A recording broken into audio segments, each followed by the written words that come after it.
সম্পর্কে তৃতীয় ব্যক্তি, এইটা আজকালকার দিনে খুব একটা কমন বিষয়। বিবাহিত সম্পর্ক হোক বা অবিবাহিত সম্পর্ক, অবিবাহিত সম্পর্কের মধ্যে এরকম দেখা গেছে যে তৃতীয় ব্যক্তি আসার পরে সম্পর্কটা ভেঙে গেছে। একটা সম্পর্ক বেশ সুন্দর এগোচ্ছিল, কোথাও গিয়ে তৃতীয় ব্যক্তির একটা আশা বা তৃতীয় ব্যক্তির ইন্টারফেয়ার সম্পর্কটাকে নষ্ট করে দিয়েছে। একটা সম্পর্ক নষ্ট হওয়ার পিছনে তৃতীয় ব্যক্তিরই কি হাত থাকে, নাকি যে মানুষটার সাথে আমি সম্পর্কে আছি সেই মানুষটার হাত থাকে, নাকি আমার কোনো দোষ থাকে যার জন্য তৃতীয় ব্যক্তি আমাদের সম্পর্কের ভেতরে ঢুকে পড়েছে? আজকের ভিডিওতে আমি এইটা নিয়ে কথা বলবো। খুব ইম্পর্টেন্ট এবং ট্রেন্ডিং একটা বিষয়, যে বিষয়টা এখনকার দিনে এভরি রিলেশনশিপে ভীষণভাবে দেখা যায়। তৃতীয় ব্যক্তি আসলেই বা কী করা উচিত সেটা নিয়েও আমি ভিডিওর শেষে ছোট্ট করে অবশ্যই বলবো। তার আগে বলি, যারা চ্যানেলে নতুন আছো আগে চ্যানেলটা ঝটপট সাবস্ক্রাইব করে নোটিফিকেশন বেলটা প্রেস করে দাও। আর যারা আমাকে ফেসবুকে দেখছো বা ইনস্টাগ্রামে দেখছো তারা আমার ইউটিউব চ্যানেল বং পেন্সিলে জয়েন করো। আর যারা আমাকে ইউটিউবে দেখছো তারা আমার ফেসবুকে চলে যাও, বিপাশা রাহা মুখার্জি পেজ বং পেন্সিল, আর বিপাশা 89 ইনস্টাগ্রাম, এখানে ফলো করো। এখানে আমি ছোট ছোট মোটিভেশনাল রিলস, যেগুলো আমাদের ডেইলি বেসিসে আমাদেরকে মোটিভেট করে। আমরা প্রত্যেকেই ভালো থাকতে চাই, প্রত্যেকেই মোটিভেট থাকতে চাই, প্রত্যেকেই চাই একটা দিন যেন ভালোভাবে শেষ হয়।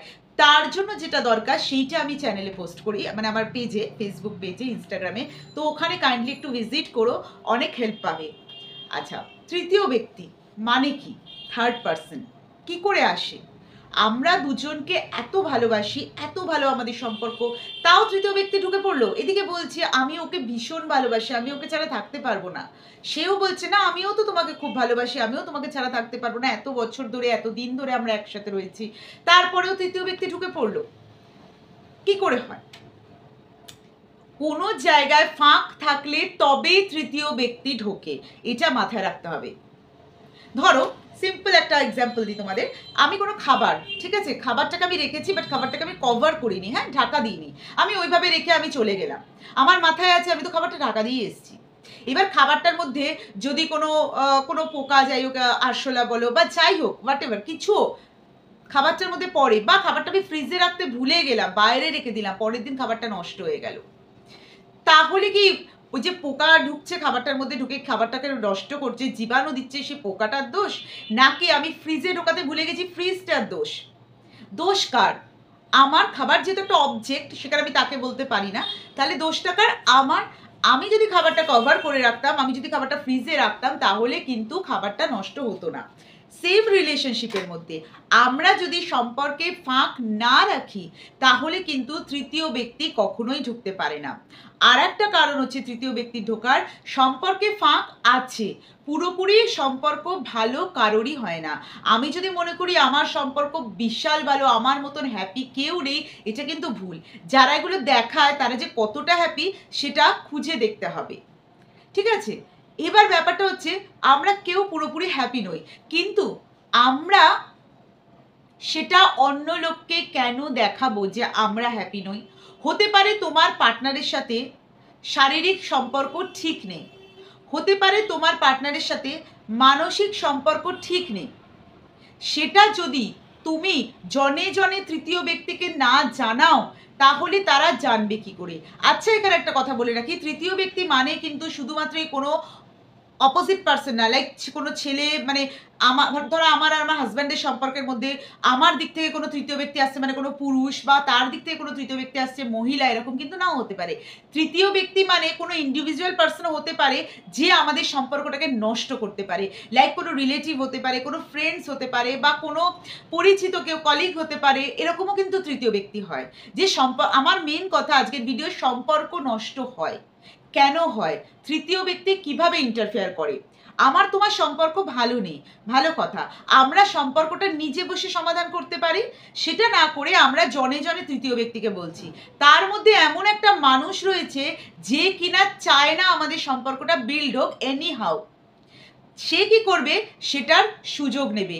তোমাকে, তুমি যদি বলো তোমাকে নানানভাবে তোমাকে প্রভোক করবে কি তুমি সম্পর্কটা থেকে বেরিয়ে এসো, ওই মানুষটা ভালো না, ওর সাথে থেকো না, এই জিনিসগুলো তোমার মনের মধ্যে বারবার বারবার সে ঢোকাতে থাকবে। একদিন, দুদিন, 3 দিন তুমি সেটাকে নেগলেক্ট করবে, একটা সময় গিয়ে তুমি কিন্তু সেটা নিয়ে ভাববে সত্যি তো আমার সাথে ফিজিক্যালি হয় না, সত্যি তো আমার সাথে মেন্টাল বন্ডিং ঠিক নেই, আমি তো কেন ওর সাথে পড়ে আছি, আমি ওকে ছেড়ে দিই। এত তুমি ওকে ছেড়ে দেবে, আর যদি কোনো অন্য কোনো মানুষ হয়, কোনো স্পেশাল মানুষ যাকে তুমি লাইফে এনেছো, তুমি তার দিকে ঝুঁকে যাবে। তো প্রথম কথা হচ্ছে আমরা আমাদের সম্পর্কের সমস্যা অন্য কাউকে জানাবো না। আমাদের সম্পর্কের সমস্যা আমরা নিজেরা সমাধানের চেষ্টা করব। আমি প্রত্যেকে এটাই বলি, যদি মনে হয় তোমরা সমাধান করতে পারছো না, এর অনেক হয় যে আমরা পারছি না, আমাদের দ্বারা হচ্ছে না, আমাদের কোনো থার্ড পার্সনের একটা মতামত দরকার। তো এমন একটা থার্ড পার্সন নাও যে ইন্ডিভিজুয়ালি সমস্যাটা সমাধান করবে, না তোমার দিক থেকে না তার দিক থেকে।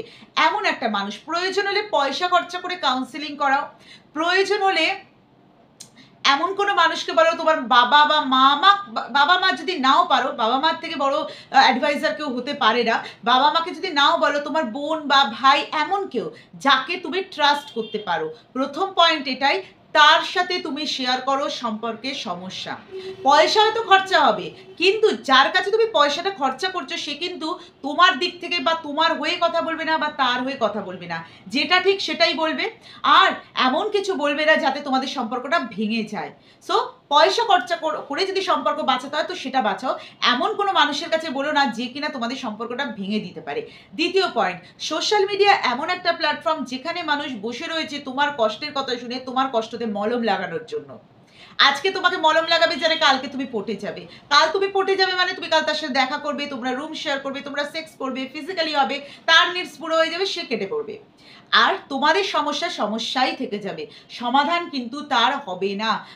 তাই জন্য এরকম কোনো সোশ্যাল মিডিয়া, যদি তুমি মনে করো যে আমি এই সম্পর্ক থেকে বেরিয়ে যাব, সেটাতে আমি পরে আসছি, সোশ্যাল মিডিয়া এমন কোনো পার্সনের কাছে গিয়ে তুমি তোমার সমস্যা বলবে না যে তোমাকে ট্রাই মারে, সিম্পল ভাষায় বলছি, যে তোমাকে ট্রাই মারে তার কাছে গিয়ে কখনো বলবে না যে জানো আমার হাজব্যান্ড না আমার সাথে ফিজিক্যালি হয় না, আমার হাজব্যান্ড আমাকে মারধর করে, আমার হাজব্যান্ড আমার সাথে কথা বলে না, বা আমার ওয়াইফ আমাকে ভালোবাসে না, আমার ওয়াইফ সবসময় বাপের বাড়ি থাকে, আমার ওয়াইফ এটা করে না ওটা করে না।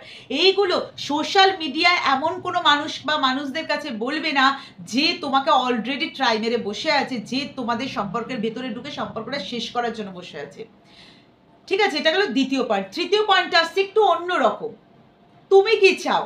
তুমি কি চাও সম্পর্কটাকে ঠিকঠাক মতো না নিয়ে যেতে? ব্যাপারটা কি হয় না, ভিডিওটা একটু বড় হয়ে যাচ্ছে, ব্যাপারটা কি হয়, আমরা অনেক সময় চাই সম্পর্ক বোরিং হয়ে গেছে, একঘেয়ে হয়ে গেছে, আমরা চাই ভালো থাকতে। এক্স্যাক্টলি, দিন শেষে আমাদের ভালো থাকার অধিকার আছে, কিন্তু ভালো থাকার অধিকার আছে বলে এটা নয় যে এমন একটা মানুষকে আমি চুজ করবো যে আমার সংসারটাই ভেঙে দেবে বা আমার ভালোবাসার সম্পর্কটাই ভেঙে দেবে, বা এমন একটা মানুষ আমি চুজ করবো না যে শুধুমাত্র ফিজিক্যাল নিডসের জন্য আমার কাছে থাকবে। তাই দেখো, এমন মানুষও সোশ্যাল মিডিয়ায় পাওয়া যায় যারা শুধু পাশে থাকবে তোমার, খুব কম, মানে 100-র মধ্যে 1টা কি 2টো, বাট পাওয়া যায়, শুধু তোমাকে মেন্টাল পিস দেবে, তোমার সাথে ভালো করে কথা বলবে, তোমার সমস্যাটা শুনে হয়তো তোমার সমস্যার সমাধান করার চেষ্টা করবে, তোমাদেরকে এক করার চেষ্টা করবে, তোমার মাধ্যমে।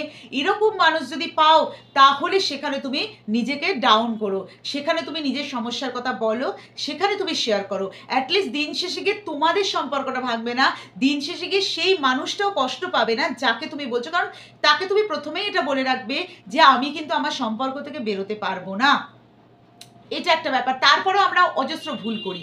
কেন ভুল করি? আমরা জড়িয়ে পড়ি। মায়া এমন একটা জিনিস, আমরা অটোমেটিক জড়িয়ে পড়ি।